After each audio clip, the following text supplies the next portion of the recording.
Thank you guys so much. 3 years later, here we are presenting Off the Meter with John McDonagh.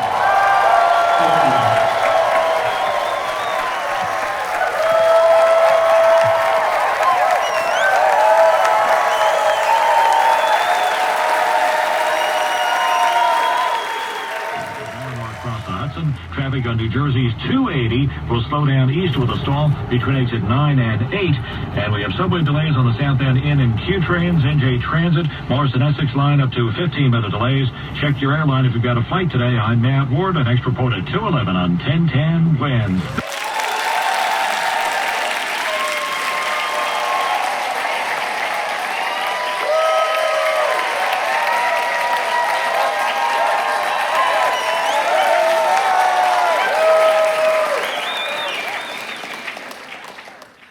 And that is the soundtrack of my life. 10-10 wins. You give me 22 minutes, I'll give you the world. I've been listening to traffic and weather every 10 minutes for the last 40 years. Now, when you drive a cab in New York City, you get to see the city changing. You could feel the city changing. But there's one neighborhood that has not changed over 100 years. World wars, hurricanes, 9/11, it's remained the same. And that's the Upper East Side. And when I say the Upper East Side, I mean Park, Madison, and Fifth. And as far as I can tell, everybody that lives up there is very old, nobody works, and nobody dies. And when they do take a cab, they're only going to 3 places. They're going to Bloomingdale's, they're going to see the psychiatrist, or they got a doctor's appointment at Sloan Kettering. And the way that they get a cab is they tell their doorman, who's in a full military uniform, to go get them a cab. So he goes out into the middle of Park Avenue and he goes, now, I suggest to you this was the beginning of Uber. He's sending a signal. My ears are picking it up, and I'm heading towards the signal. So when you get there, the doorman says, listen, I got a fare for you.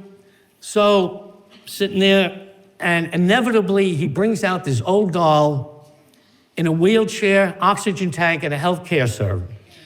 So she comes up to the back. So we got to get her into the back. The oxygen tank. Now I get the wheelchair. I don't know how to fold it. They're all different. I just throw it into the trunk. And then I just start driving, and she starts barking orders. Driver, slow down. Driver, can you put on the heat? Can you roll up my window here? Can you just turn off the radio? She's already treating me like I'm her chauffeur. So we get to Sloan Kettering. I pull up by the emergency entrance. Now I got to get back out of the cab again. I got to get the wheelchair out. Now we got to get her out, the oxygen tank. We're rolling into the sidewalk. And then there's an old geezer coming out in a walker. Taxi, taxi, Park Avenue. I have now been sucked into the Upper East Side medical vortex. Never to escape. Now, the road to getting my hack license began back in 1973.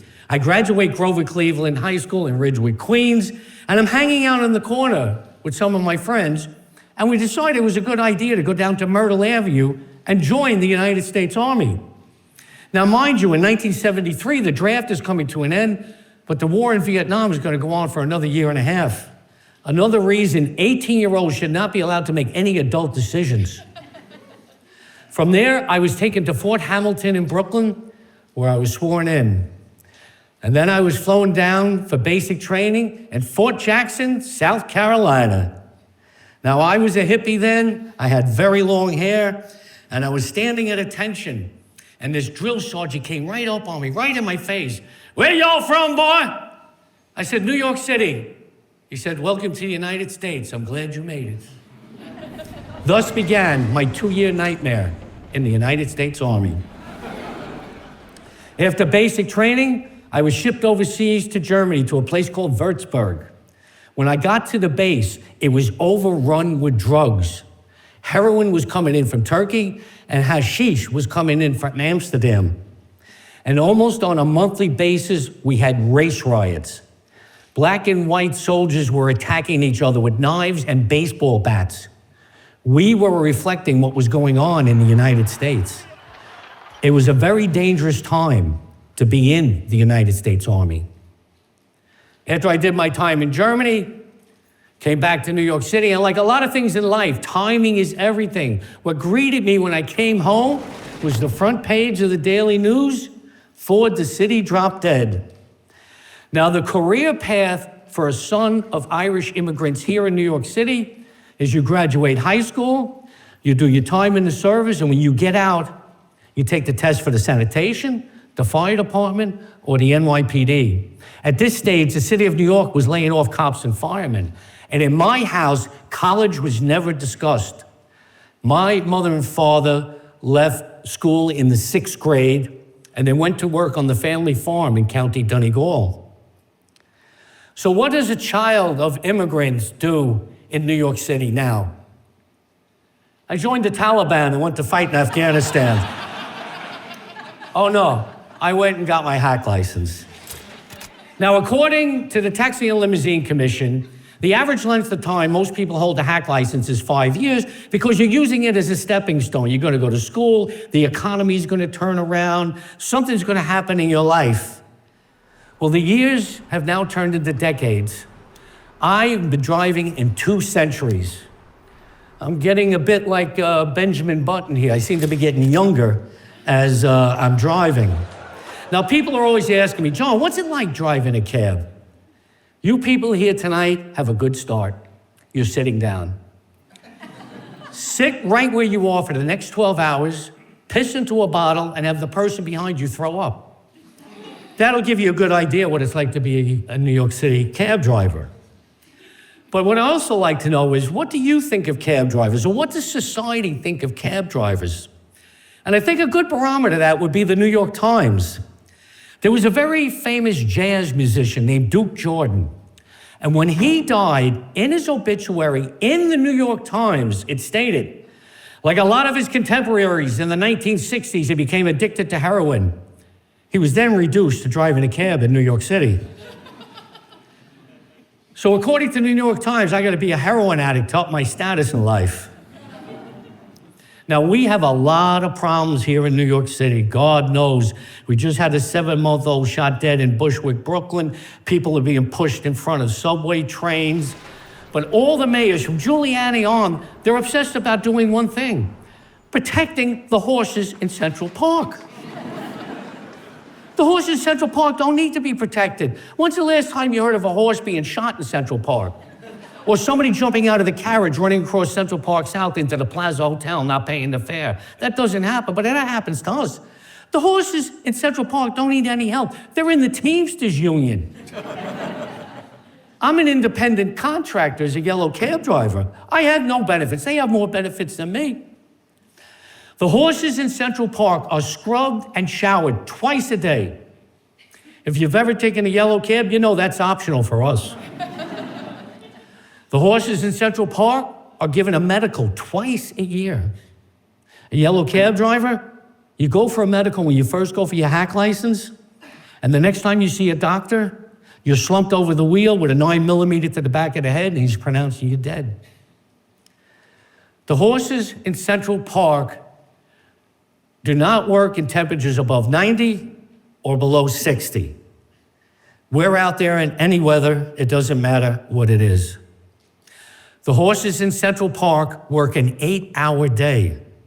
A yellow cab driver, if you work out of a garage, you're working a 12-hour day. If you own a medallion, you could work up to 15 to 16 hours. Just recently, the TLC was trying to get a law passed to limit drivers to work only 12 hours, but there was a protest. And you know who was protesting? Yellow cab drivers. They said, we can't make a living working 12 hours a day. We have to work 15 hours a day. Welcome to the new America. The horses in Central Park get 2 months vacation every year, and they're sent out to Pennsylvania to graze on grass. Yellow cab drivers, we don't get any vacations, man. Not only can we not graze on grass, we can't even smoke it because we got to take a urine test every year. And that would be a violation of the Teamsters. They don't take urine tests. Horses in Central Park retire after 10 years, and they're sent to a stud farm on Long Island. Yellow cab drivers? I told you how we retire, but could you imagine what a stud farm for yellow cab drivers would look like? What a horrifying thought. You know your status in life in New York City by where you live. All the horses, bar none, they all live in the west side of Manhattan. Yellow cab drivers, we're living in basements in Brooklyn, Queens, and the Bronx. And if you believe in reincarnation, I would say come back as a horse at Central Park. Your life will be a lot easier. In the history of Manhattan, no pregnant woman has ever gotten into a yellow cab and said, take me to Woodhull Hospital in Bedford-Stuyvesant, I want to have my baby there. But now the pregnant women in Brooklyn don't want to have their babies there either. They don't mind living in East New York, Bushwick, Crown Heights, and Bed-Stuy. But they want 212 babies. They don't want 718 babies. So one morning, I'm driving through Williamsburg. There's a couple on the corner, little suitcase. They flag me down. The woman gets into the back seat. She has a blanket and some stuffed animals. And the hipster hubby, you know the type, skinny jeans, lumberjack shirt, man bun, you know the uniform.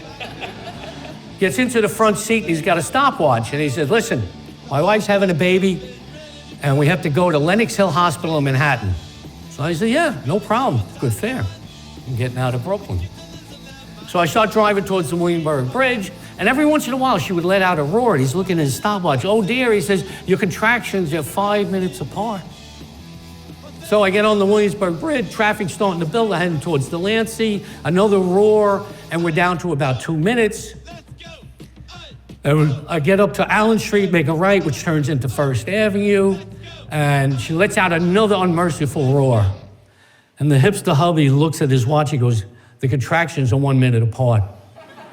And he goes to me, he goes, listen, you gotta do something here. You gotta start running the red lights or go into the bus lane. So I explained to him, back in the day, I might have done that. But with the new technology, there's radar guns, there's red light cameras, and if I go in the bus lane, the buses had cameras. And I said, between here and 77th Street, I could rack up like $500 in fines. And he says, listen, don't worry about it, I'm gonna take care of you. I said, yeah, you're gonna take care of me.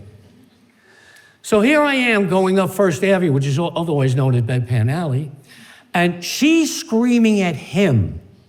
He's screaming at me to run the red lights, and I'm turning around screaming at her, don't have that baby in the cab. So let me explain to you what we're going by on First Avenue. 16th and 1st, Beth Israel. 23rd and 1st, the Veterans Hospital. 28th and 1st, we got Bellevue.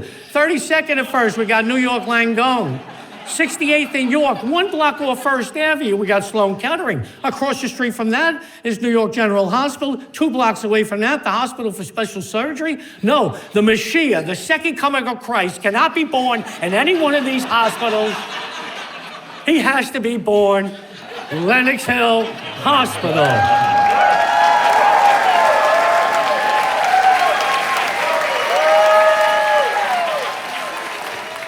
So I make the left onto 77th Street. I pull up in front of the emergency. The woman in the back gets back. She gets her blankie and her dollars and she gets out. And the hipster hubby looks at the meter and he pays me exactly what's on the meter with no tip. Yeah? And you know what? I don't think she named the baby after me either. Well, you knew it wouldn't be long before reality TV came a-calling. Well, actually, nobody calls. I was getting emails. And I'm getting emails from producers, and they're telling me, hey, you're going to be the next Kim Kardashian of yellow cab drivers. How does my ass look? Now, people think in this country, sex sells. Sex doesn't sell. War sells. We have the war on women. We have the war on drugs. Wars in this country sell. And the name of this reality TV show was called Taxi Cab Wars. And the premise was, or the reality was, to me is always a strange name to call reality TV. They wanted 4 drivers to go out, they would film them, and they wanted to see who made the most money that night, which that's not what they wanted. They wanted us to pick up the craziest people in New York City. See, they're paying the lease, and people jump out or people vomit in the back. They're covering all expenses. So you're going around, you're picking up people you would never pick up in a million years. They're out of their minds, they're drunk and everything.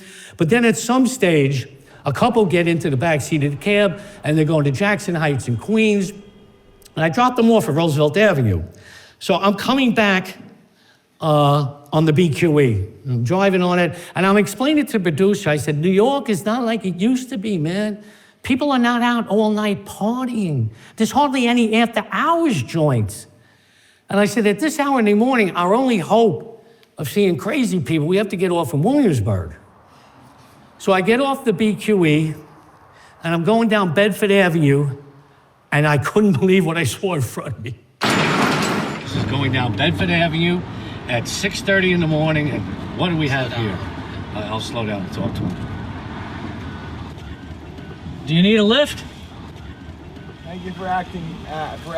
Well, we're doing a reality show here, but... Are you really? Yeah, for taxi drivers. I work in the business as well. Oh, yeah. I'm a filmmaker. Oh, well, he's doing You guys one have here. a good night? Yeah. Just seeing people like you going... Let's keep going. You guys can drag me along. Okay. I'll get where I'm going. You guys get All right, how far down are you going? 10. 10th Street? All right.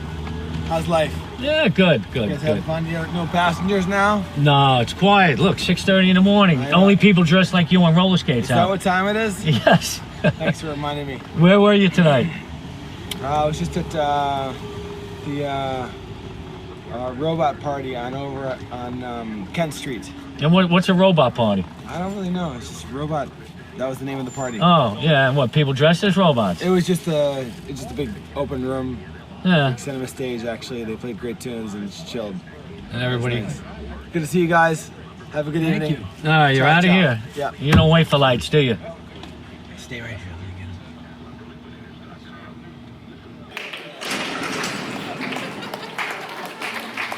Now, the only thing that could have made that better if I hit a pothole and all his feathers went flying up in the air. Needless to say, that show never aired and never went anywhere. So, check my email during the week, and I get an email from the Learning Channel, and they're doing a game show, and they wanted to know if I was an expert on Taxi Driver, Robert De Niro and Martin Scorsese. I said, an expert? I said, you're looking at Travis Bickle if he was still driving. The show was so horrible that they only aired it on the Learning Channel in Southeast Asia, Indonesia, Cambodia, and Vietnam. I understand I'm a big hit in Hanoi at the moment.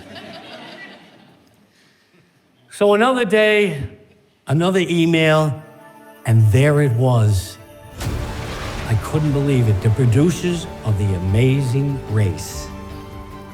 Now, The Amazing Race is probably the biggest reality show on TV. This is not cable TV. This is CBS every Sunday night after 60 Minutes.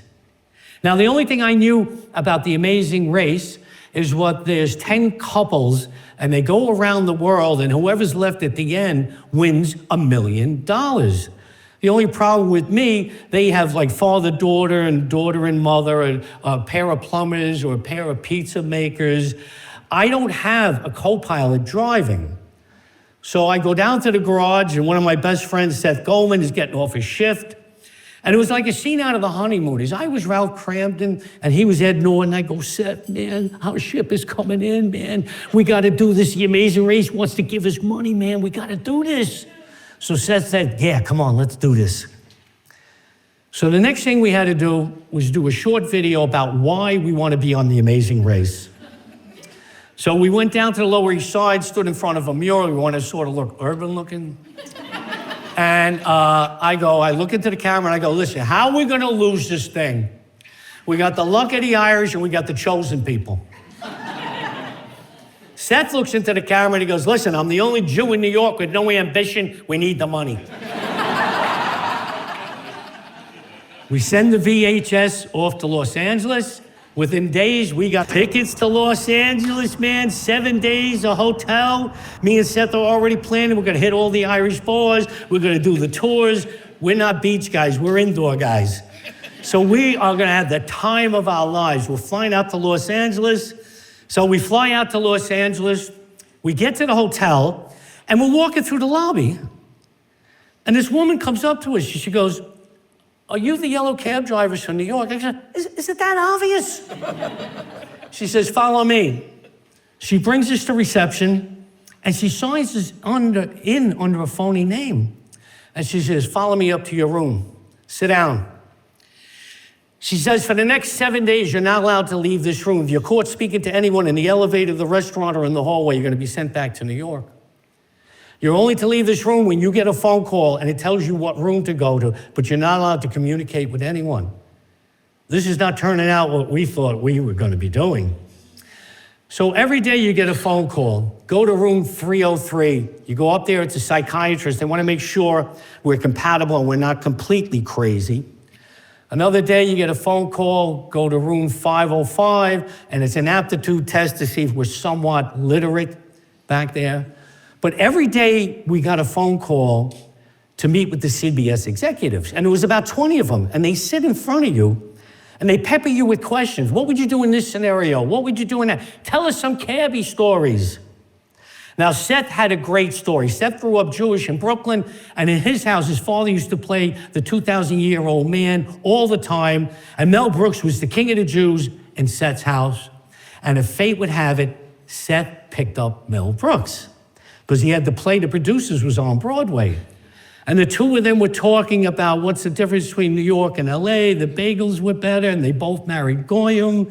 And it was just a great story. So we're coming out of the meeting, and one of the interns or producers, I don't know who it was, they come up, they go, "Oh, boys, they love that ethnic stuff. And Seth, in the next meeting, if you could just be more Jewish," right? Now, it sounds a little anti-Semitic, but this is how they talk out in Los Angeles, right? So now we got to go back to our room.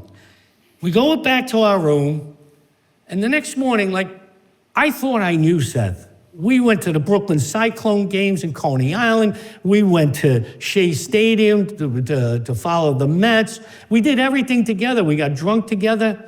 That next morning, Seth had turned into a combination of Shecky Green and Jackie Mason. And he's walking around, his head sinking into his shoulders. And I didn't realize his first language was now Yiddish. Oi, we're gonna have to schlep down to these schmucks down there, the CBS. So we get the phone calls to go down. He goes, "You're all putzes, you're all meshuggah. This meeting is a shanda." I'm looking at him, I said, I better get on this ethnic bandwagon. Begorra, top of the morning to you. "Oh, Danny boy, the pipes are calling." We had now become caricatures of caricatures. Seth looks like he got off a shtetl in Russia, and I just got off the set of The Quiet Man. But they loved it. So now, sent back to our rooms. Days are going by, I'm getting more tired. Seth's getting more Jewish. And we get a phone call. "Come to Suite 101. So we go traipsing down there, and we open the sliding doors, and Klieg lights, 100 people, clipboards, cameras everywhere. People are running around, there's noise and everything, and me and Seth are looking, what's going on? And it was announced to us, we're gonna do a segment of The Amazing Race. Me and Seth start looking at each other. We never watched The Amazing Race. We sort of knew the premise of it going around the world and everything, and we know about winning the $1 million, because in our head, we already won the $1 million. But we didn't know how to play the game, so they hand us an envelope. We couldn't even open it, and it gives you clues about where to find other clues. So we're running around, and we're picking up this, and we're looking on the chairs, and we got the camera, and we're falling over each other. And then there's a puzzle in the middle, and we couldn't put the puzzle together. And then at some stage, I go, all right, that's it. Seth, come on, we're heading home. So I'm walking out of the room. The casting director runs up to me. She goes, "Where you going?" "We're going back to New York. We're not cut out for reality TV, man." She goes, "You can't go home. You got to understand, The Amazing Race, we've never had yellow cab drivers." Well, now you know why. And she says, "How come you couldn't put that puzzle together?" I said, "I don't know." She goes, "That's the logo for The Amazing Race." So she goes like this, and all the interns come over to her, and they bring us every DVD of every episode of The Amazing Race, and they send us back to our room, and they send all the food up to us now. We watched every episode of The Amazing Race. We were now experts in The Amazing Race. So day 6 comes. We get a phone call to go to room 707, and it's our final meeting with the CBS executives. Everybody's over the moon. We're being high-fived. The Amazing Race finally has its yellow cab drivers. We're sitting there. We're very full of ourselves, man. We're counting the money, man. We're it, man. And then it was like a scene out of Columbo. I start getting up out of the seat, and the CBS executive goes to me, John, one more question. Would this be a correct quote from the New York Times that you are the chief and resident critic of the Irish peace process? I have been hosting a show at WBAI for the last 40 years, and the last 10 years with my friend Malachy McCourt, whose brother Frank wrote Angela's Ashes. And in 1998, we had a New York Times reporter in the studio, and we took phone calls about the pros and cons of the Good Friday Agreement. So I said, that probably is a correct quote in the New York Times. And the CBS executive goes, well, why are you against it? I said, well, why are you for it? I said, am I here as a yellow cab driver, or do you want a lesson in Irish history? The New York attitude that got me out to Los Angeles was quickly sinking me. So day 7 comes, we fly back to New York. I'm not in New York 3 hours. I'm getting phone calls. John, what did you do in LA? What do you mean, what are you doing in LA? We're hearing things. What are you hearing things? What are you hearing? Now, when we signed the contract, we had to give 5 references. So when they were initially called, whatever the company was, they asked him, does he shoot dope? Does he beat his wife? Does he own a gun? Does he kick his dog? General all-American type questions. Now the same 5 people are getting phone calls now again. Do you know what terrorist organization he belongs to? What terrorist groups does he raise funds for? So a couple of days later, I'm driving the cab and I see on my phone, it pops up and I see it's an LA number. I pick it up and I go, this is CBS Amazing Race. We will not be using you for the Amazing Race, and we're mailing back your passports.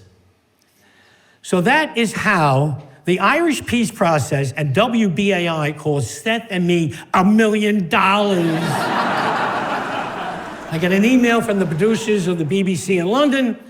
They said, Stephen Fry is doing a documentary about coming to America, and he wants to meet with me as a yellow cab driver because he's a cabbie himself. Well, that means he owns a black taxi and he uses it to go in the bus lane to get in and out of the center of London. But he says he wants to see your New York. And I said, well, what am I going to show him? There's the Empire State Building. I said, there's the UN. I said, he could do that with anyone.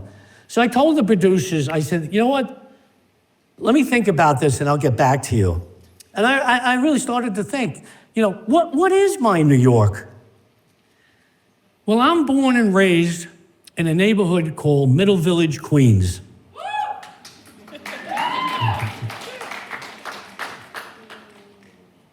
Metropolitan Avenue goes through the middle of it. It starts in Williamsburg, Brooklyn, it ends in Jamaica, Queens, and hence, we're in the middle. We're also an Italian neighborhood. And when I say Italian, you could go up to the pizzeria or you go up to Mario Meats and speak in Italian, preferably Sicilian. So everyone's got this idea that Italians get along. Because if you ever watch the movies, they're always at a dinner table. They're always eating and they're always mangia. That's all they do. You just think they're great. Well, that's not in our neighborhood. We got 5 families, they don't get along. The Bonanos, the Colombos, the Genovese, the Gottis, and the Lucchese's. And they all have clubs in my neighborhood. They can't have 1 club, they have to have 5 clubs. So my brother is a member of one of these clubs. He's the token Irish guy in the club. So I explained to the producers, I can get Stephen Fry into this club to meet the boys. I said there was only one problem. A couple of weeks ago, the club was shot up, and I think they've squashed that beef. And also, the movie Goodfellas, it's considered a documentary at this club. He didn't believe it. The director flew out from London, And I brought him into the club, and he's meeting some of the boys. And he goes, oh my, Stephen's gonna love this place. He goes, but can you do me one favor? And I said, well, what's that? He goes, when we're filming, can you promise there'll be no shootings? I said, listen, there's a lot of things I can promise, that I can't. But if we film in the morning, guys that shoot up club, that's more of a nighttime operation. So it's agreed. Stephen Fry is gonna come. So now here he is. Every state he went to, he met the most famous people in every state. He met with Mitt Romney, he met with Giuliani, he met with Morgan Freeman. When he was in California, he stayed with Steve Jobs, the head of Apple. That's where he was staying. Now he's coming to my Queens, man. I gotta represent, I gotta get people. Who am I gonna get in Queens? The Ramones were dead at that stage. Bernie Madoff was in jail. Harvey Weinstein was starting the Me Too movement. And even at that stage, I couldn't introduce him to Trump. I just couldn't do it. So I went back to the club and I said, listen, we need a reception committee for this guy coming over from England. So I got the committee together, and it's Joey Woontang, Jackie the Hammer, Lucky Lotto, and Mama Scrunge.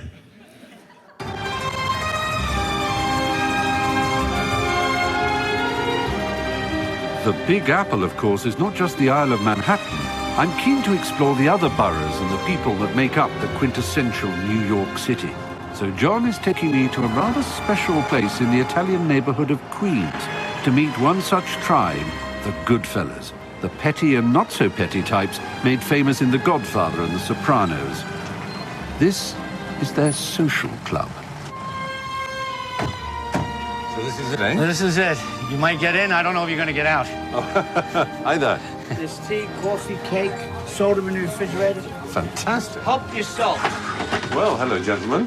Oh. Hey, yo, hey. I'm Stephen. Hey, yo. You are? Rick.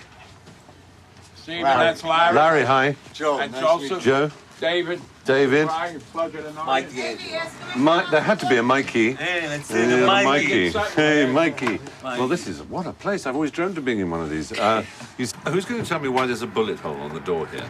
The bullet hole was a Friday we had a card game. And Somebody shot up the parked club. their car and they shot 6 bullets into the. See the one on the wall over there? See next to Cheetah? There's a hole. That ain't a mouse hole. That's a bullet hole. Oh, my. See it?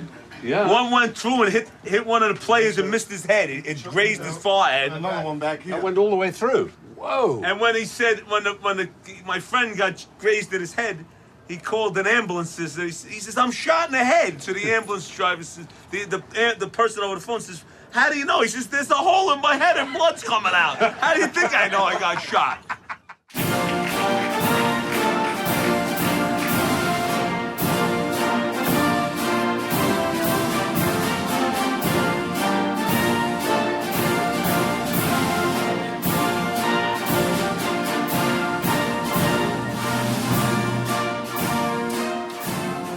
2004, George W. Bush decided it was a great idea to hold a Republican convention right here in New York City. Every activist was outraged and they were planning protests all around the city. So I said, I will try to organize the yellow cab drivers and we'll do our own protest. So I went down to the garage, I got about 10 yellow cab drivers and we went to a local Irish bar in Long Island City because I was always recommending that if you're gonna plan revolution, do it in an Irish bar because when the revolution inevitably fails, you'll be back there and say, what went wrong? So we came up with the acronym CAB, Cabbies Against Bush. And we designed a flyer that if any of the Republican delegates wanted to fight the war in Iraq, the least we could do is drive to Kennedy Airport for nothing. So one day, the convention's held at Madison Square Garden. A couple of us went down there and we start handing out the flyers. Come on, you wanna go fight? I got the cab here. How did you get out of Vietnam, huh? Here, pick, come on, let's go. Come on, would you get a college deferment to get out of it? You might be surprised, nobody took us up on the offer. So I went home, it made worldwide news, but there's only one station to watch to really know what's going on in life, and that's Fox Television. We report, you decide, fair and balanced. The reason I love Fox is because they give you 3 different points of view. The right, the far right, and the third right. And the other thing you can do is go to the Fox website and download the app, and you can watch it in the original German when they're broadcasting. So I watched how it was covered, and then I watched the next show. And it was a very famous host that did the next show. He's no longer there. You people probably don't even remember him. He's doing a podcast out of his mother's basement in Long Island. Bill O'Reilly is interviewing Michael Moore about his movie that came out at that time, Fahrenheit 9/11. And Michael Moore puts it right to Bill O'Reilly. He said, would you send your kids to go fight in Iraq? And Bill O'Reilly goes, no, but I would go. I said, Bill O'Reilly would go? During the Vietnam War, he got a couple of deferments get out. But you know what? This is the greatness of America. You get to pick and choose what war you want to go to. So don't ever feel left out if you miss a war. There's another one coming down the road a little while. Like if we're going to miss the war in Iran, we got Taiwan coming up in a year or two. Don't worry about it. So never fret if you're an American. You'll always get a war to go to if you want to go to. So now I'm watching Bill O'Reilly every night, and he's not going anywhere. He's on every night, and I said, you know what? He probably can't find the airport. I'm going to drive him there. So I call a press conference, I issue a press release, and I go down to the garage, and I want to gather up a couple of cab drivers to go down to the Foxhole on 6th Avenue and do a press conference. And the Muslim drivers supported me, but they still were very nervous about doing a press conference because this is not that long after 9/11, and they were actually had American flags that were like taped to the top of their cabs. And you know what? They were right not to go to that press conference. The ACLU did a Freedom of Information Act, and what came back was all the intelligence agencies were at that press conference, from the FBI, the CIA, they were all down there. So now I don't have any cab drivers. So where do you turn to? You turn to your family. I got my 6-year-old daughter, Madden. I said, come on, we're going down to the Fox station. And she's holding it up. Now, she didn't want to go, but years later, she went to American University, and she had it as a screensaver. She's telling the other students, yeah, you're against Fox now. Where were you 6 years ago? Come on. I was at the barricades. So the press conference ends. I go walking up to the building, and I said, listen, I want to go up to Bill O'Reilly. They said, you can't get in.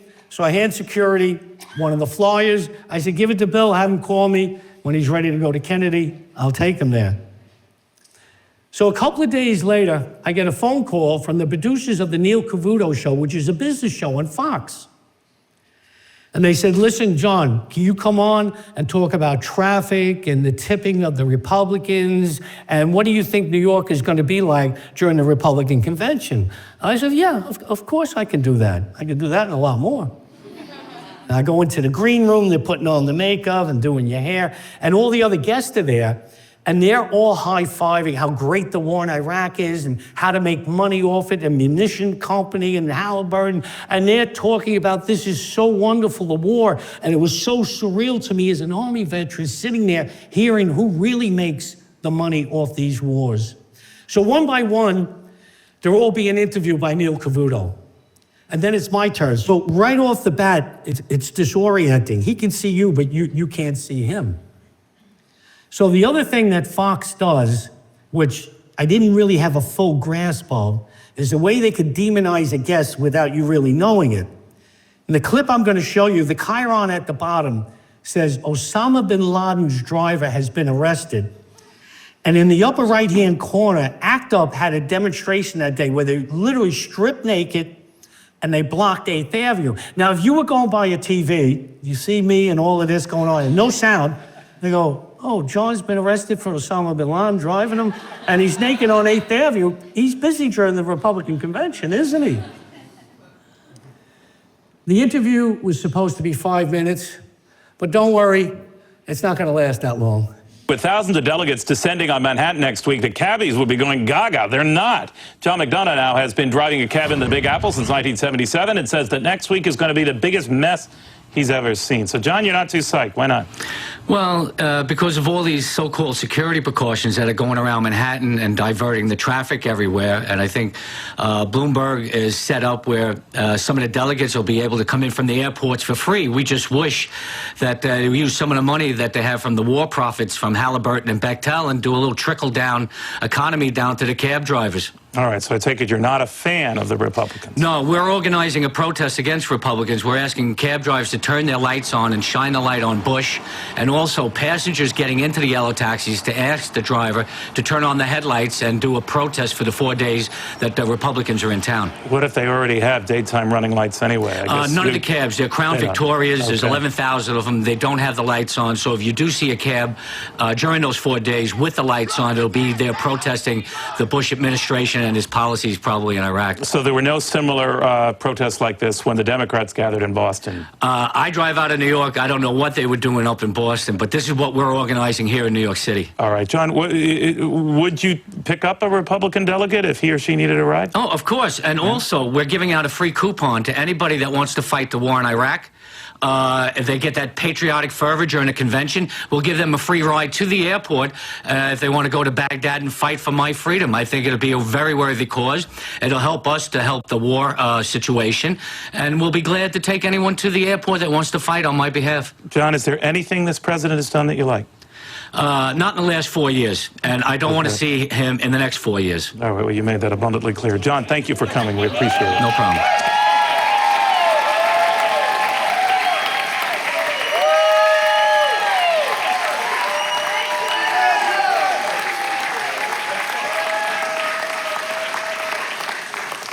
Wrong response. I don't know why you're clapping.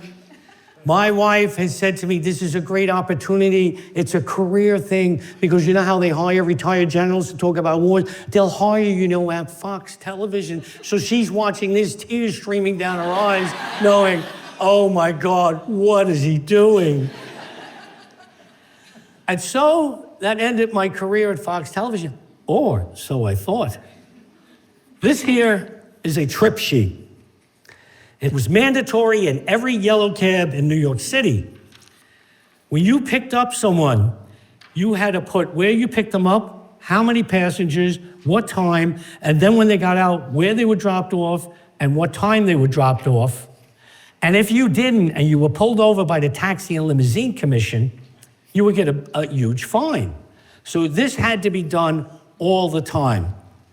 So one morning I'm driving, I have an Irish guy in the back of the cab, and I'm pretty good with accents. My parents are from over there. And we get to the destination, and he doesn't have enough cash. And he explains to me, I own a bar in Dublin, and you can have 2 pints of Guinness, and you come over there. And I go back and forth, but it's 4 a.m. I'm just fed up. So I hand him the trip sheet, and he writes out on the trip sheet, that it was an IOU. So now I don't know what possessed me to save it. But the years go on, I never do it, because when I fly to Ireland, my parents are from the northern part of Ireland. I usually end in Dublin and go north. So now this play is going over to Ireland. I'm at the Sean O'Casey Theatre in the East Wall in Dublin. I'm at the Abbey Arts Centre in Ballyshannon, County Donegal, and the Cork Arts Theatre. So I call up my friends in Dublin, and I say to them, listen, go to that bar and tell them I'm coming to get my 2 pints of Guinness, and get it out to the press, because I said, this is a story. And sure enough, the press picks up on it. Everybody starts writing about it. The front page, I land in Dublin. RTE has me on. All the radio stations have me on. I mean, I'm being treated like royalty. Everybody's recognizing this crazy cabbie that's looking for his 2 pints of Guinness. And then an email arrives, right? Every Irish American would love to get this email. And the headline was Guinness. And it says, if you're available, can you come by the Guinness Storehouse for a private tour? I go, if I'm fucking available, are you kidding me? This is like getting an email from the Vatican or from the Pope saying, can you come to the Vatican? So they send a car for me, and they bring me to the Guinness Storehouse and a private tour, and they give me a swag bag, and they give me the pint. And man, I am telling you, all the tickets sold out. for the whole run that I was over there.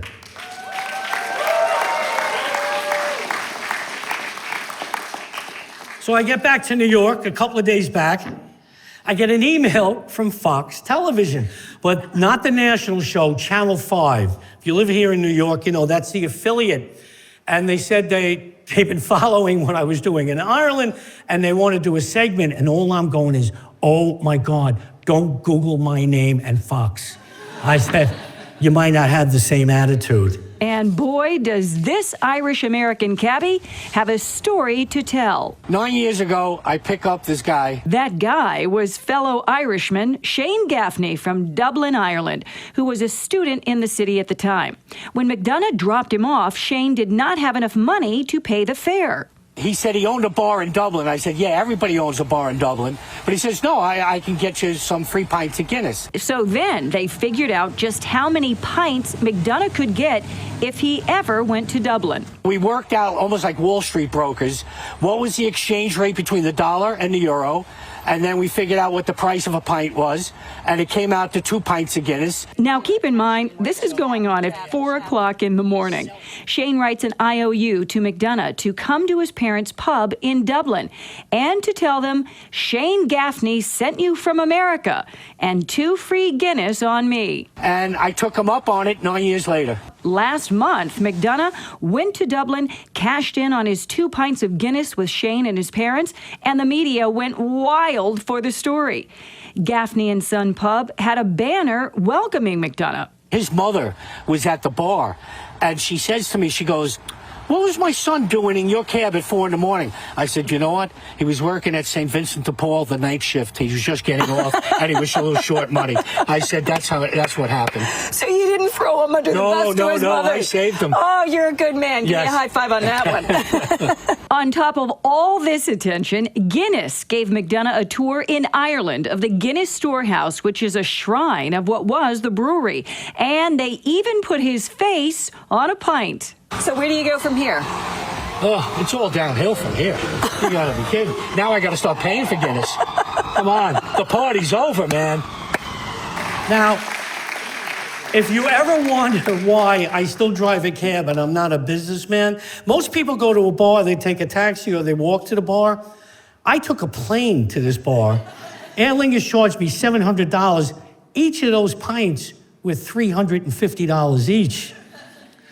So this went viral. It went to every affiliate in the United States, and because it's Rupert Murdoch, it went to every station in Australia and New Zealand.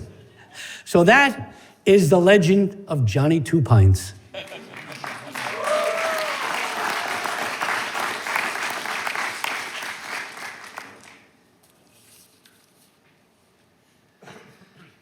PEN is a literary organization based here in New York City. And every year they have a literary festival for a week. And what their main purpose is to highlight journalists that have been killed that year or in prison. But they also have what's known as a poetry workshop. And every year they have a different working class group doing poetry. One year it was the farm workers in upstate New York. Then they did doormen, and then they did chambermaids. So one year they did yellow cabbies. So the guy running PEN at that time was telling me they have opening night is at the Great Hall at Cooper Union, and he said, would you do your poem there? And I said, of course I would. So Cooper Union, the Great Hall there, is one of the most famous theaters here in New York City. Abraham Lincoln gave a speech on slavery there and went across the street and went to McSorley's Ale House and had a pint. So on the night of the event, I pull up with the yellow cab, I park in the Bowery, I get out, and they whisk me into the VIP lounge, and who is there but Salman Rushdie? He was the president of PEN then. So after we have our wine and cheese in the VIP, we're brought out to the theater, and I'm sitting here with the greatest writers in the world at that time. And they're being introduced by the MC. He said, coming up next is so-and-so from Boston. He just won the Man Booker Award. And the next person, so-and-so from Brooklyn, he just won a Pulitzer Prize. And then the other one, so-and-so from Miami, his book was made into a movie. And we have so-and-so from Los Angeles, his book was translated into 23 languages. And I'm going, oh my God, just translate my poem into English, please. So the night's coming to an end, and the MC said, and now we're gonna conclude with a yellow cab driver, and he's gonna read a poem about what happened to his city. So I get up, and I go onto the stage. I thank everyone for having me there. And I read the poem, and it's what happened to my city. Familiar neighborhoods are strangers again. The alphabet jungle has become the Lower East Side. Crime Square is turned back into Times Square. Bushwick has ceased to exist, replaced by East Williamsburg. People asked to go to Sobro. They're no longer running from the South Bronx. What happened to my city? The Twin Towers used to be two, but now there's only one. New Yorkers used to yell at each other. Now we tweet. Pissing in the street has been replaced by picking up after your dog. Squeegee men and graffiti artists are now found in museums, and the yuppies have turned into hipsters. What happened to my city? The ashtrays in the back of the cab have been replaced by TVs. People used to be high on weed and beer. Now they're high on ecstasy and Molly. No longer do you have change, but do you take credit? Taxis are getting smaller, but New York asses are getting bigger. What happened to my city? The junkies used to do the dope dance. 1 step forward, 2 step backwards. Now they're balancing on yoga mats and they're doing Tai Chi. Watch out for the red light cameras. Don't go in that bus lane. Stay out of the bike lane. And for God's sakes, don't play congested pricing. What's happened to our city? So I finish the poem. I thank everyone there. And I leave the theater. And I go back into the yellow cab. I start the engine. And I put on the radio. And what's on the radio but the soundtrack of my life, 10-10 Wins. But there's something different this time. They're talking about the play. 52 right now in Bay Ridge, 59 West Hempstead, 57 in Greenburgh. We've all ridden in a cab with a driver who liked to chat, but what about a driver who liked to listen? Listen to his passengers, take a look at what's going on outside the windshield, and take everything he saw and heard for the past 40 years, wrote it all down, and turned it into a one-man show. John McDonagh bringing Off the Meter home to Queens for a one-afternoon performance today. McDonagh, a native of Middle Village, he went to Grover Cleveland High School.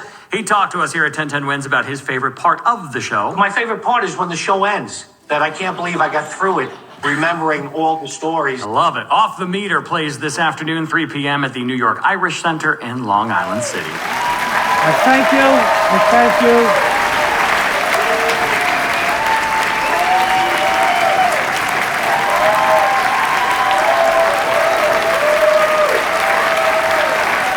Oh my God.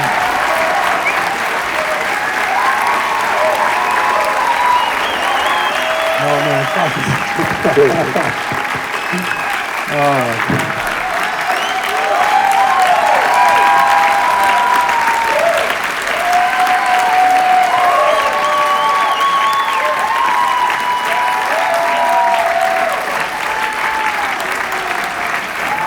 You did it, man.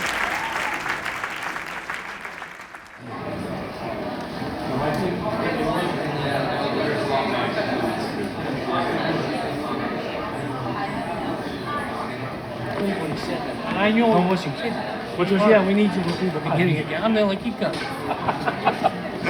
No. I'm spent. It's worth it. But now, man, listen, I did it. That, if you see the difference between the rehearsal, when I did the rehearsal, I said, I'm fucked. I'm never going to remember these stories. You fucking nailed it. No, because you know why? I was relaxed and I had no more to deal with. I said, this is it. If I don't do it now, it's over. How's it feel? Oh, it's so good it's over, man. Just make sure this doesn't go viral. I don't need any more of this. All right, come on, come to the back. Q trains, NJ Transit, Morrison Essex line up to 15-minute delays. Check your airline if you've got a flight today. I'm Matt Ward, an extra report at 2:11 on 10-10 Wins.